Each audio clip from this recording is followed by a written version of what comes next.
Hey everybody, welcome back to the Brandy Yvonne channel. Of course, I'm your girl, Brandy Yvonne. Here on my channel, we do fun recaps, reviews, and discussions of all of our favorite shows. This video tonight, we are talking College Hill Celebrity Edition. This is season 1, episode 5, Back in the Saddle. Before we get into what we about to get into, please click that thumbs up button, subscribe, share, and comment. I would love to know what y'all are thinking about College Hill Celebrity Edition so far. If you like the show, you don't care, you don't watch, what's really good, let me know in the comments. Also, don't forget to subscribe. It's free to subscribe over here, so go ahead and do it. Get your friends on board, support this channel, don't hurt. Anyway, let's get into it, y'all. This review, I'm gonna try to make it quick because I got food on the way. And I don't want to be, having a bunch of notifications. But anyway, it was a good episode. It wasn't a lot, but it was a good episode. So we're gonna get into it right now. So the episode starts out, let's see, with everybody woke up the next morning. Ray J was still outside, I guess feeling bad about his grades, trying to catch up. Slim Thug walked out in his little, he had a nice little white and black tracksuit. That was cute, Slim. So anyway, he, walked out, talked to him, and Ray J's like, man, when I got the bad grades, I just felt like giving up, and I didn't know what to do, but, talking to you guys really helped me. And Slim's like, come on, like, I know you can do the work. When you apply yourself, you're really good at this. It's just you need to do it. Like, don't give up. Why don't you show them what you made of? It's still time to prove yourself. So Slim has a very good voice of reason. I feel like everything he says in his commentary, he's really on point. Mine is him getting in Dream Doll's bed later on, and we're going to get to that.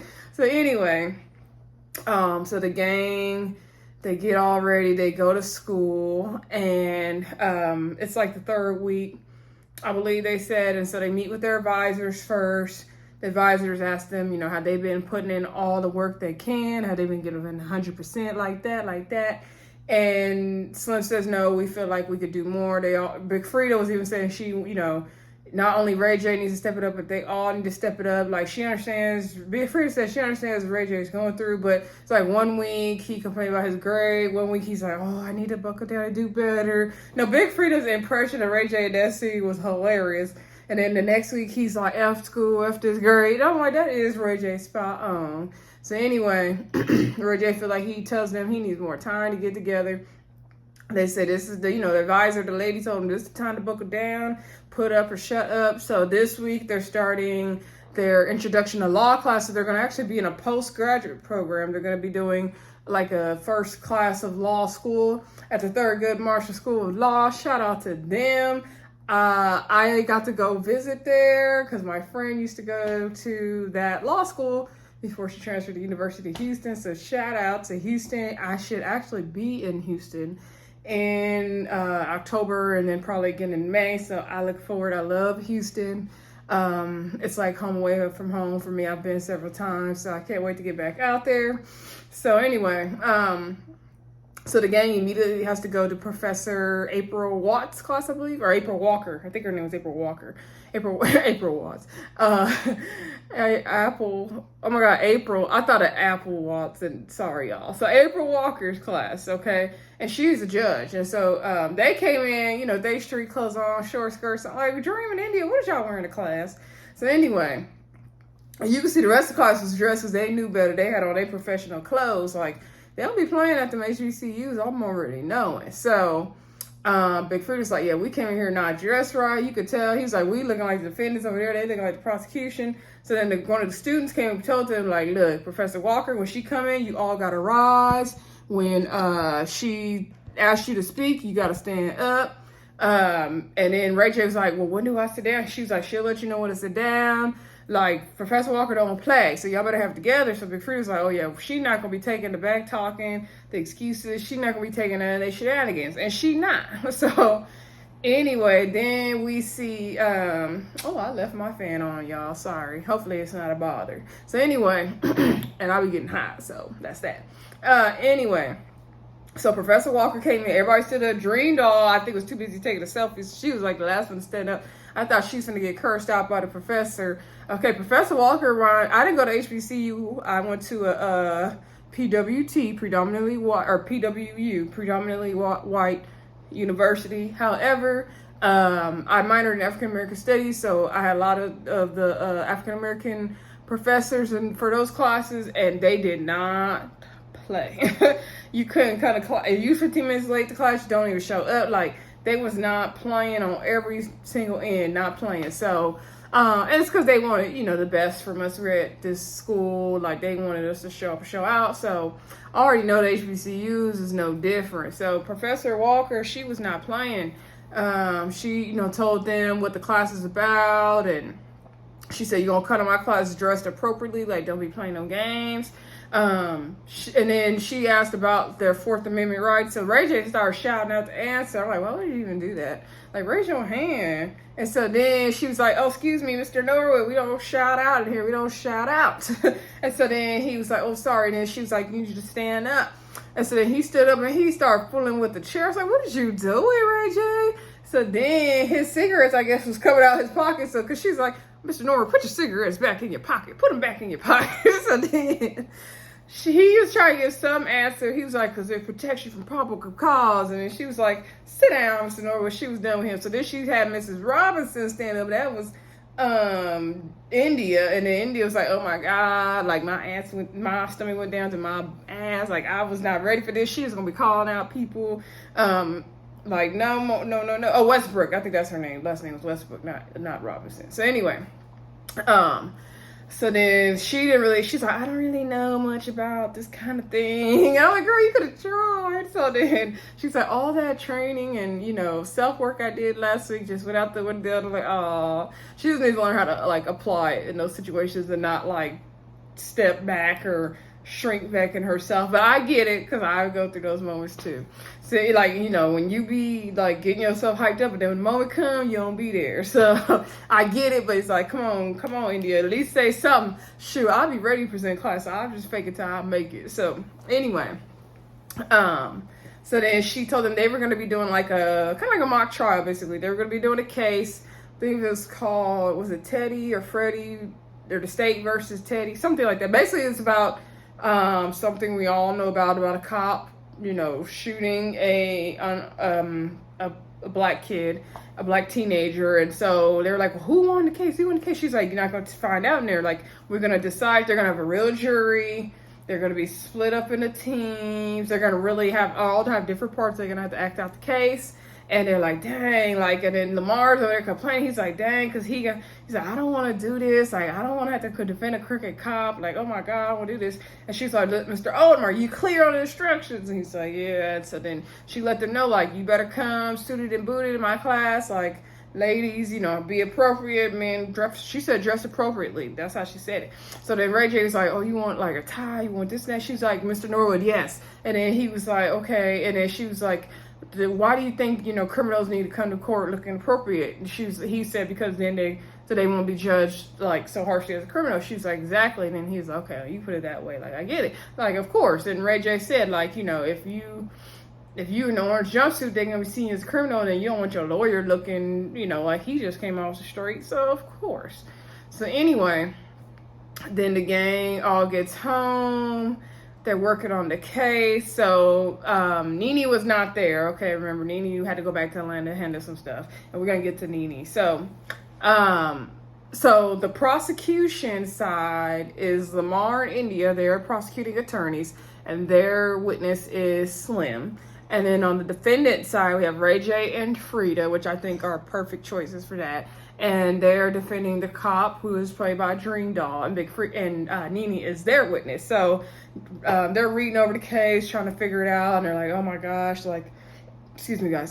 Frida's like, "I did not want to do this, Ray. I do not want to defend this cop. Like, oh my gosh." And Lamar's talking about his confessional, how like everyone can relate to this case, and even the professor said like this is something that we're dealing with now. So I think this is really, really good TV, really, really good assignment. I also think it's very interesting for the ones being the defendants defending the cop side. Like, I kind of agree with Ray J, like how he said, "You know what, I'm just gonna go all nasty gutter with, like, I'm gonna just go there." Like, this is one of the situations, yeah, go there, like, because you wanted to, even though it sucks you have to defend the cop. Of course we want to defend the victim in these situations because the police brutality is so wrong. But I think having, instead of, you know, having an attitude like, oh my God, I want to defend this cop, like, you know what, sometimes you just gotta go for it. Not saying that the cop is right. I'm just saying, you know, really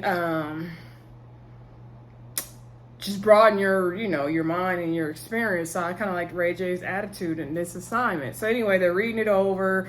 Lamar was talking about, you know, he's just going to speak from the heart and say, you know, nobody deserves to have their face in the concrete and all this. And then Neil's like, oh yeah, you're going to get the, you know, emotional pill. And that's very good. And I hope Lamar and India do good with this assignment. That's all I'm going to say. So anyway, Big Frida's like, oh my gosh, there's so much to read over. You know, the ones being the witnesses, they don't have as much to read as us. And Ray J's like, you know what, the material don't matter. Like, he started like, we gonna bring in Obama. Yeah, the cases that are done. He reenacting the shooting. He said he's trying to create he's like, you just gotta be charismatic. And which lawyers do. And that does sway jurors a lot more than the facts sometimes is, you know, appealing to emotions and all that. But you still gotta have the information, right? So Big Freedom was getting tired of Ray J. He's like, Ray J, you need to calm down.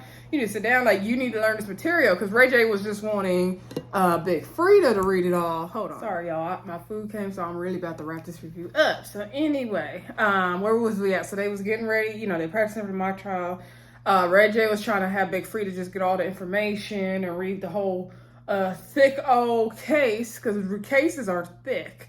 Oh, side note, excuse me, the professor did say that she only wants handwritten briefs.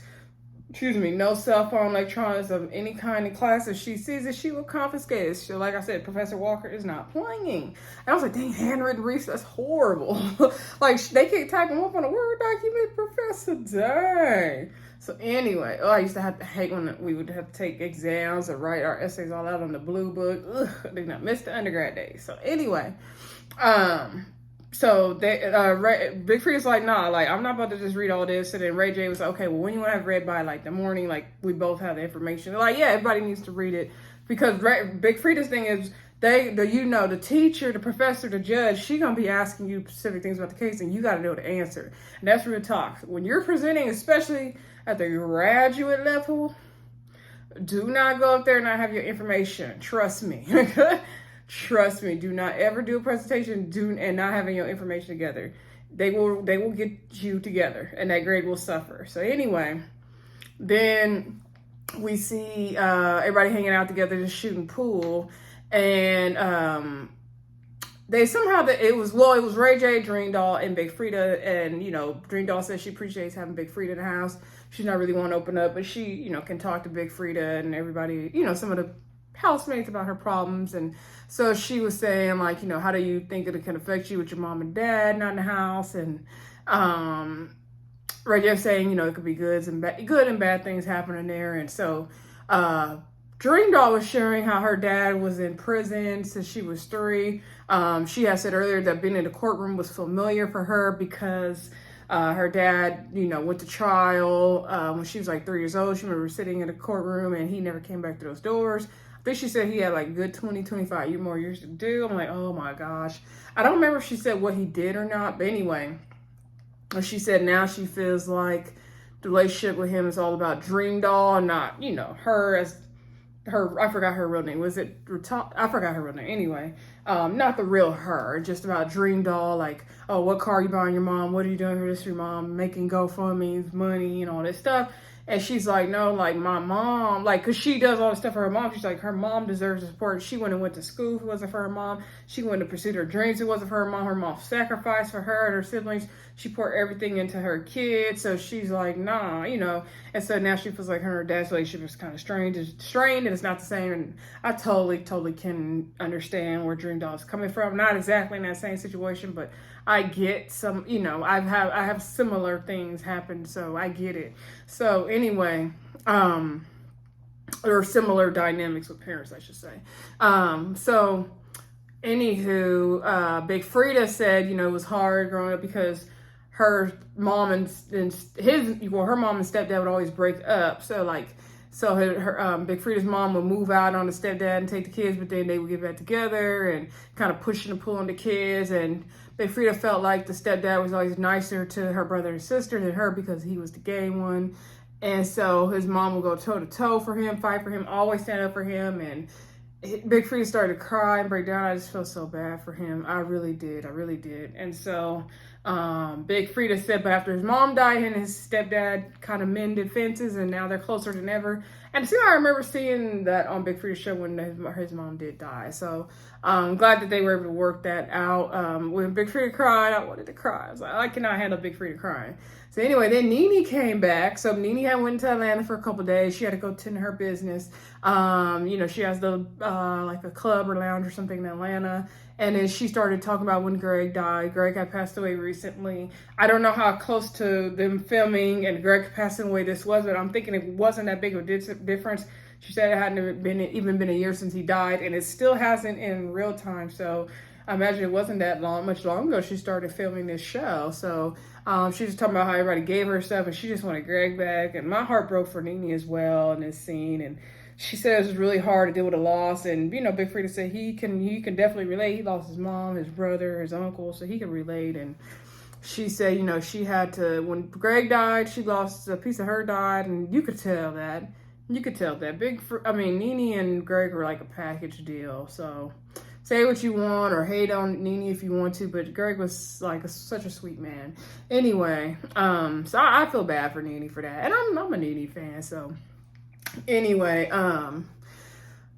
so then, she said it's just been hard. She had to pack up that whole house and move, and she just couldn't believe it. And she just told me everything she's going through with that whole Greg thing. And she, she was happy she could lean on Frida in that moment. And Frida has really been another one with just clear, sound mind in this house, really into the process and taking it seriously. And like a house mom, like one of the girls said, really somebody to lean on. So I appreciate Big Frida in this show so much. So then we see Ray J outside. So Ray J was outside in his white Versace robe. And then Slim comes out and sits down and talks to him. And Ray J's like, he's been going through so much in the house. And he haven't told his housemates about the divorce with Princess Love. So he want to kind of let some things out. And so he's telling Slim, he's like, I got 2 kids. And Slim's asking him about the kids. And he was like, yeah, for us, we always wrong. Talking about men. And y'all are. So anyway. And he was like, it's so hard because like if I'm always wrong, there's always gonna be lopsided. And she wanted her to get a divorce, and I'm like, dang, like he wants to work it out. And Slim's like, yeah, he wants to see them work it out. He's asking him, have you ever did therapy? Like, do you really want to get divorced? Like, what's good? And Ray J's trying to figure out if he needs to be here, finish this process, or go back home. He's like, maybe I'll go through the divorce after I get done finishing what I need to do here at school. I don't know. And it's just like.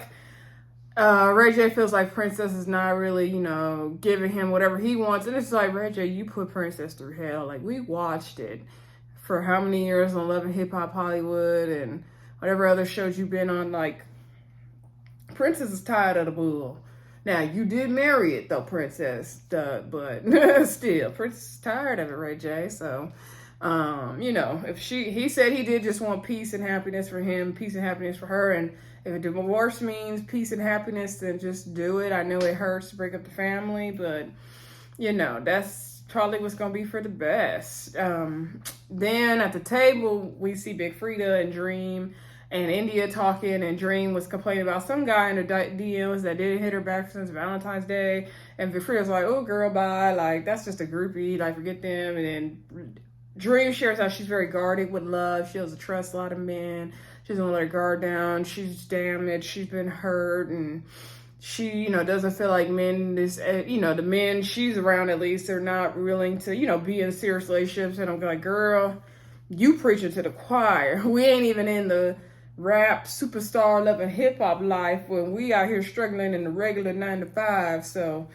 girl, you preaching to the choir. It do seem like sometimes people this day and age, like, they don't want to settle down, or they don't want to be real. They don't want to deal with themselves and their issues. They don't want to be in a serious, committed, healthy relationship. They want to do whatever they want. They want to have their cake and eat it too. Like, I get it. So she was like, she would always fantasize about her, what she say, supermarket love. Like, you be in a supermarket and, you bump into a guy with your card, and you guys bump cars and you argue and you exchange numbers and you date and you fall in love, you get married. I'm like, girl, where that happened to that? Because I'm waiting on it too. But I guess she's saying, like, you know, she thought that's how that would happen to her, and it hasn't. And she's like, she don't want to have, you know, be having a bunch of baby daddies and be somebody's baby mama. Girl, me neither. So she thinking about just getting like a sperm donor to have a baby because she want to be a happy, healthy mom. And I don't blame her. I don't blame her. Not the route I would go, but I don't blame her. She want to just have her baby, have your baby, girl. So anyway, then let's see. Then we see the gang go to the rodeo. I think we covered everything else. Yeah, then we can see the gang go to the rodeo. So Slim is inviting him to this black rodeo. So this place, I forgot the name of the association. Basically, what they are like a black rodeo. They do these different things at their site. They have the horses, people can ride and all kind of stuff. And they want to keep the history of the black cowboy alive. And they do educate the gang on that. So the gang all goes. Some of them dressed to get on a horse, some of them not really. But they office is cute. Dream's little pink boots was cute. Ray had on some for real boots, like he was gonna be in the mud and the dirt. But yeah, some of them look like they shouldn't be getting dirty. But anyway, so they get there and they let us know about, you know, the original cowboys were black because, you know, back in the slavery time, they say houseboy, field boy, cowboy. So that's where that term actually came from. And, you know, media and history would make us believe it's only white cowboys or white people originated as a cowboy. And of course, it was our people. So Big Nene said she didn't even know they had black cowboys. So Slim said this is a place he's always wanted to go. He's always wanted to own his own ranch, have horses and all that. He's interested to see how like Lamar and Dream Doll are gonna do because they're from the East Coast. Speaking of Dream Doll, let me rewind. In the earlier scene when Dream Doll got done talking to everybody downstairs, she went upstairs to get into bed and Slim Thug was in her bed. And she was like, get out of my bed, I'm tired, go, you need to go. He's like, no, I'm sleepy, I want to just lay here. And then he's like, you really want me to get up? And then she's like, yes. And she was saying like, Slim don't get it, he never gonna get it through his head, like he's messing up the bro code, like it's just not gonna work with them, it's not happening. So I was cracking up, I was like, well Slim, you get in my bed. But anyway, if Dream don't want you, I'll take you, Slim. But nah, but I get like, Slim, you're doing too much though, like get in her bed and stuff. See, Dream probably like a guy that act like he don't like her. That's what Dream probably like. Because a lot of us, I'm not gonna say a lot of us, some of us women are like that and twisted that way. We want to go for the guy that act like he don't like us. Okay. So I can't explain it to y'all, but that's how we be sometimes. So anyway, all right. So fast forward back to where we was down to the rodeo, right? So then everybody's gonna ride a horse. Lamar's like, oh, I never planned on doing this, but he did it. Lamar actually looked really good in his cowboy outfit, like with the shirt and the jeans and the hat. He looked good on that horse. Ray J, he got on the horse, but he had to take off them riding boots so they wasn't fitting in the stirrups or something. I was like, Ray J, what's going on with your little self? Dream and India got on the horse. They was kind of scared, but they got on. Slim Thug got on, no problem. Big Frida she was a little hesitant, but she did it. Nene was like, oh, I don't know. She don't know if she could do it. Excuse me. She was trying to get on, and then Lamar's horse was standing right there. She's like, hey, you and your horse need to get on. Because I don't think she didn't want anyone's horse to mess with her. She's like, she's trying to get on. And eventually she was like, nah, can I ride in the carriage? And he was like, oh yeah, you drive the carriage. She's like, oh, you drive the horse then. And I would have been Nene. I got thrown on a horse when I was a little girl, and I was like, I would never ride a horse again after that. I know I need to face my fears one day, y'all. Maybe I will, but I would have been like, Nene, you're riding that carriage. I would not have gotten that horse. Also, I'm scared of heights, so that's another reason why I probably wouldn't have gotten that horse. But like, I could do airplanes, I could do roller coasters that look safe, but certain things I just can't. Like, I can't do zip lining. No. So horses, I'm like, oh, because just after you get thrown off a horse, it's just no. But anyway, so I was feeling Nene in that scene.